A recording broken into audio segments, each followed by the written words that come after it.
Have you ever thought about the things that you do on the trail to make you comfortable while you're uncomfortable?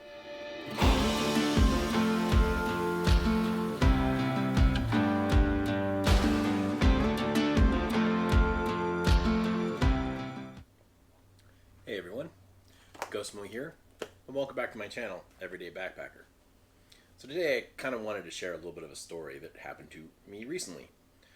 So, in a couple of weeks, my buddy Connor and I, or Hot Pants, are going to be going on our first big trip of the season. We have a couple planned, and this is going to be the first one.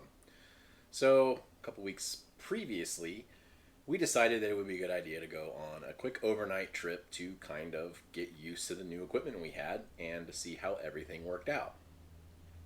This is commonly referred to as a shakedown hike, and basically, as it implies, it's just a way to kind of shake off the dust a little bit, get used to some new gear, and iron out any kinks before you go on a trip that really depends on everything working correctly.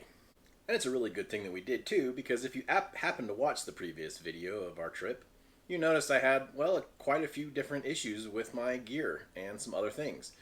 As I said, I have a new pack and a new tent, and this is the first time in several years that I have replaced the tent and the pack. In fact, it's been longer than the show. And so, long story short, I'll skip you all the details. You can go back and watch the video if you want to see all the things that happened. There were a series of things that we had to work out that I honestly hadn't faced in a really long time. In fact, I really realized pretty quickly on that trip that somehow I had been pushed out of my comfort zone with my gear. It's been 4-5 years of pretty regular backpacking that I have used my tried and true Fly Creek tent. And so, yeah, it was pretty interesting being that I was setting up a new tent for the first time. Kind of felt like a rookie again. And so, yeah, it pushed me a little out of my comfort zone. And I kind of had this realization. I'm going to talk a little bit more about that because there were some other things that kind of led to that. But as the night progressed, we got everything situated and we had camp, we made our meal, everything was going great. We decided to go to bed, and I climbed into this new tent of mine. And I'm sitting there, and I realize that in 4 years, I had become very comfortable with the layout of my tent, and I had built a ritual, if you will, of putting things in certain places and using certain pockets for certain items.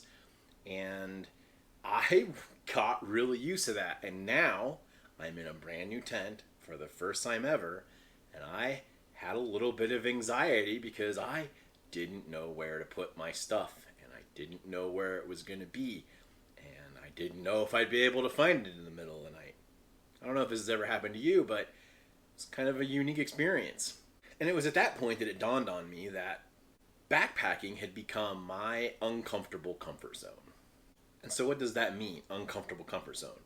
Well, I think we're all used to having comfort zones. We all have them, be it our house or a particular coffee shop or a certain activity that just kind of brings us generalized comfort to get away from life as usual. One of those for me is drinking coffee and reading a good book. But I realized that I also had comfort in my backpacking experience. Well, what makes it an uncomfortable comfort zone? Well, frankly, backpacking isn't all that comfortable. Let's be honest. A lot of people don't talk about that in these videos, but there's a lot about backpacking that frankly kind of sucks. Dirty, usually hot, tired, physically exhausted. Things don't always work out well.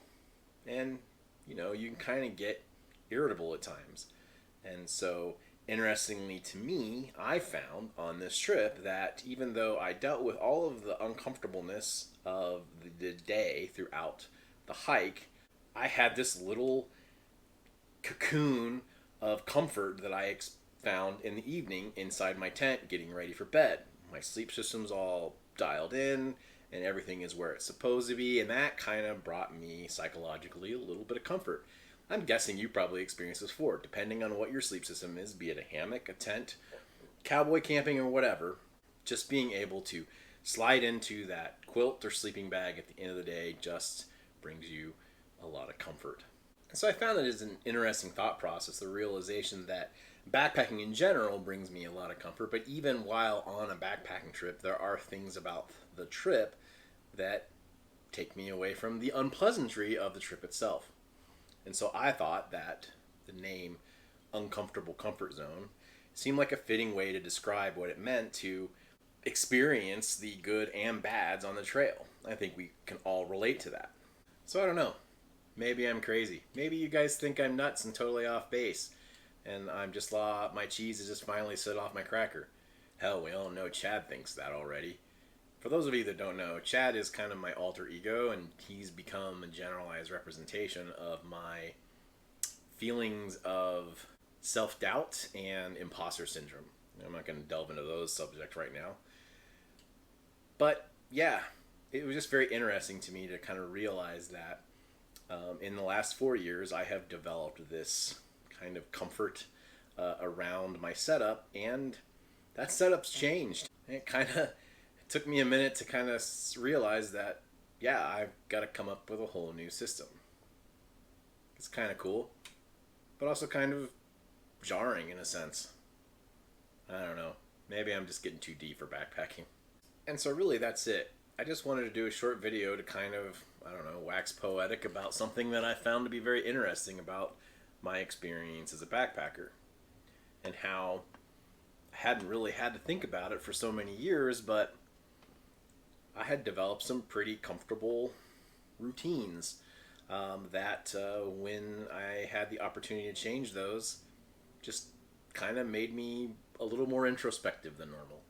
And so I challenge you to kind of sit down and think to yourself, what are some things that you do on the trail that maybe subconsciously just bring you comfort? Maybe it's a type of food that you like.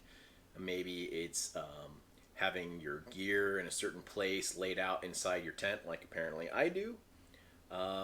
Maybe it's the way that you clean up your camp. I don't know. There's any kinds of different combinations out there, but it's just very interesting to me to think that, how we as an animal find ways to generate normalcy, even in experiences and hobbies that, by their definition, take us away from normalcy. I think it's kind of along the same lines of how we as backpackers seek out a life that's a little bit more simple. And because of that, we have an opportunity to kind of focus on these things that throughout our lives we don't always even realize are there. Well, and I guess since now I'm done with my deep thoughts with Ghost Mule segment, I think I'm just going to go back to reading my book here. And then after that, move forward with planning out my big trips for the rest of the season.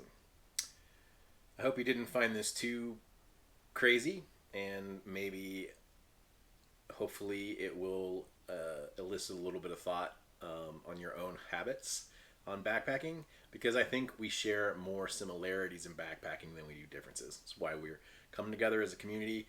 I thank you for watching. I thank you for being a part of my community. And as always, keep hiking on.